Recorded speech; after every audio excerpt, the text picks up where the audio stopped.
দিবে বা দোষ পাবে, এরকম একপেশে ও উদ্দেশ্যমূলক প্রতিবেদনেরও আমরা তীব্র প্রতিবাদ জানাচ্ছি। এটি আসলে আমার কাছে যেটা মনে হয়েছে যে উনি সেনাপ্রধান হিসেবে যে উনি এই ধরনের একটা বক্তব্য দিলেন, এটি দেখেন ওনার বক্তব্যের শেষ অংশে এটি একটা রাজনৈতিক বক্তব্য হয়ে গেছে। এবং উনি এটাও ওই যে বলেছেন যে মানে কে বা কারা একটা অমুকে একটা প্রতিবেদন করলো এবং বললো অমুকে অমুক অর্গানাইজেশনে চাকরি করেছে, তাহলে এটার উপর বেস করে যে সমস্ত সোশ্যাল মিডিয়া বা যে সমস্ত পত্র পত্রিকা ইলেকট্রনিক প্রিন্ট মিডিয়াতে নিউজ আসছে, এই নিউজগুলোর সাথে বাস্তবতার কোনো মিল নাই। আমাদের বর্তমান সেনা প্রধান জেনারেল শফিউদ্দিন সাহেব একটা বক্তব্য দিয়েছেন আমাদের ডয়েজ ভেলে প্রকাশিত প্রতিবেদনের পরিপ্রেক্ষিতে জাতিসংঘের মহাসচিবের মুখপাত্রকে যখন জিজ্ঞাসা করা হয়েছিল, তিনি বলেছিলেন মানবাধিকার যে লঙ্ঘনগুলো হচ্ছে বাংলাদেশ সেনাবাহিনী এবং পুলিশের এগেনস্টে, যদি এটা অভিযোগ প্রমাণিত হয় তাহলে সেনাবাহিনীতে তাদের নিয়োগ প্রক্রিয়া বন্ধ করে দেওয়া হবে। এবং এর পরপরই জেনারেল আজিজের স্যাংশনের বিষয়টি এসেছে। এর পরিপ্রেক্ষিতে গতকাল জেনারেল শফিউদ্দিন সাহেব একটা বক্তব্য দিয়েছেন, যে মিডিয়াতে বক্তব্যটা প্রকাশিত হয়েছে। এটা বক্তব্যটা উনি সেনাবাহিনীকে ডিফেন্স দেওয়ার চেষ্টা করেছেন এবং সেনাবাহিনীকে বলেছেন যে সেনাবাহিনীর কোনো সদস্য বা কোনো সদস্যের বিরুদ্ধে জাতিসংঘ শান্তি রক্ষা বাহিনীতে কর্মরত থাকা অবস্থায় কারোর বিরুদ্ধে মানবাধিকার লঙ্ঘন হয়েছে বা লঙ্ঘিত হয়েছে এরকম কোনো অভিযোগ এখনো পর্যন্ত উত্থাপিত হয় না। এবং উনি এটিও বলেছেন যে কোনো একটি জাতিসংঘ শান্তিরক্ষী বাহিনীতে, যেখানে SRG special assistant for secretary general, মানে এটি একটা one of the highest ranking officer একটা জাতিসংঘের শান্তিরক্ষা বাহিনীতে, সেখানেও তার বিরুদ্ধে উইমেন স্ক্যান্ডেলিং এর কারণে তার চাকরিচ্যুতি হয়েছিল, এরকম উদাহরণ উনি দিয়েছেন। এবং উনি বলার চেষ্টা করেছেন বাংলাদেশ সেনাবাহিনী কোন সদস্য মানবাধিকার লঙ্ঘন করার কথা তো দূরের কথা, কোন ধরনের মানবাধিকার লঙ্ঘনের অভিযোগও উত্থাপিত হয় না। এবং উনি এটাও ওই যে বলেছেন যে মানে কে বা কারা একটা অমুকে একটা প্রতিবেদন করলো এবং বললো অমুকে অমুক অর্গানাইজেশনে চাকরি করেছে, তাহলে এটার উপর বেস করে যে সমস্ত সোশ্যাল মিডিয়া বা যে সমস্ত পত্র পত্রিকা ইলেকট্রনিক প্রিন্ট মিডিয়াতে নিউজ আসছে, এই নিউজগুলোর সাথে বাস্তবতার কোনো মিল নাই।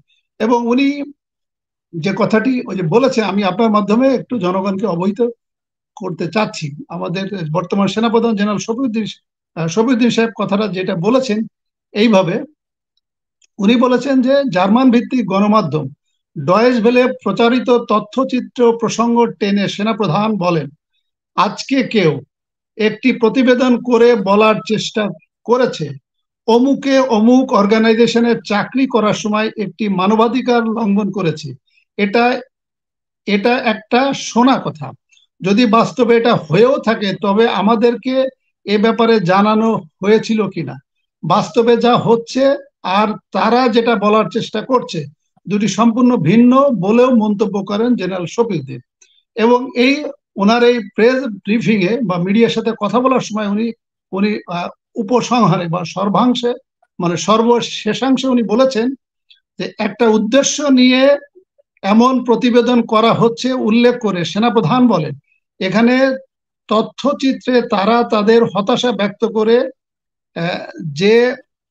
যে কথা তারা বলেছেন, কিন্তু জাতিসংঘ সদর দপ্তর কোনো ব্যবস্থা নেয় নাই। জাতিসংঘ সদর দপ্তর তো তখনই ব্যবস্থা নিবে যখন আমাদের বিরুদ্ধে কেউ দোষ দিবে বা দোষ পাবে, এরকম একপেশে ও উদ্দেশ্যমূলক প্রতিবেদনেরও আমরা তীব্র প্রতিবাদ জানাচ্ছি। এটি আসলে আমার কাছে যেটা মনে হয়েছে যে উনি সেনাপ্রধান হিসেবে যে উনি এই ধরনের একটা বক্তব্য দিলেন, এটি দেখেন ওনার বক্তব্যের শেষ অংশে এটি একটা রাজনৈতিক বক্তব্য হয়ে গেছে। উনি সেনাবাহিনী সম্পর্কে বক্তব্য দিয়েছেন, সেনাবাহিনীকে ডিফেন্স দিয়েছেন, ওনার আগের অংশের বক্তব্য সেনাপ্রধান হিসেবে ঠিক আছে, কিন্তু ওনার বক্তব্যের শেষ অংশে কিন্তু রাজনৈতিক বক্তব্য হয়েছে। উনি বলেছে এরকম একপেশে ও উদ্দেশ্যমূলক প্রতিবেদনের আমরা তীব্র প্রতিবাদ জানাচ্ছি। এটি আসলে বলা কথা সরকারের পক্ষ থেকে। সরকার বলতে এখানে কি বোঝায়? সরকার বলতে এখানে ডিফেন্স মিনিস্টার বলতে প্রাইম মিনিস্টার, এবং ডিফেন্স মিনিস্টারের অধীনে আর্মি, নেভি, এয়ারফোর্সকে কোঅর্ডিনেট করার জন্য একটা AFD আছে, আর্ম ফোর্সেস ডিভিশন, এবং আর্ম ফোর্সেস ডিভিশনে ডিফেন্স মিনিস্টারের পক্ষে একজন লেফটেন্যান্ট জেনারেল ওখানে কর্মরত থাকেন, যাকে বলা হয় PSO, প্রিন্সিপাল স্টাফ অফিসার। উনি মূলত ডিফেন্স মিনিস্টারের পক্ষে কাজ করেন। তাহলে সেনাপ্রধানের এই শেষাংশের বক্তব্যটা উনি এই কথাটা না বলে, যেহেতু এটা রাজনৈতিক বক্তব্য, এই কথাটা এখানে পিএসওর মাধ্যমে এই কথাটি বললে হাসিনা আক্তার ভালো হতো। কারণ উনি একজন রানিং সেনাপ্রধান হিসেবে উনি ওনার সেনাবাহিনীকে ডিফেন্ড করবে, এটি স্বাভাবিক। কিন্তু কিন্তু সেনাবাহিনীকে ডিফেন্ড করতে যায় যদি সেটা রাজনৈতিক বক্তব্য হয়ে যায়, সেটি কিন্তু আমরা মানে এটি কোনোভাবে কাম্য না। এবং আমরা 18 কোটি জনগণও এভাবে আশা করি না। এবং আমাদের প্রাণ প্রিয় সেনাবাহিনী, যেটা আমাদের সবার আস্থার প্রতীক, সেই সেনাবাহিনীকে নিয়ে যাতে বিতর্ক হোক, সেটা আমি, আপনি, জনগণ কেউই কিন্তু আমরা কামনা করি না, কল্পনা করি না, প্রত্যাশাও করি না। তবে ওনার এই যে বক্তব্যটা রাজনৈতিক হয়েছে, এই বক্তব্যটা উনি না দিয়ে এটা প্রধানমন্ত্রী বলতে পারতেন, অথবা প্রধানমন্ত্রীর পক্ষে এএফডির পিএস প্রিন্সিপাল স্টাফ অফিসার যিনি কর্মরত আছেন উনি বললে হয়তোবা ভালো হতো।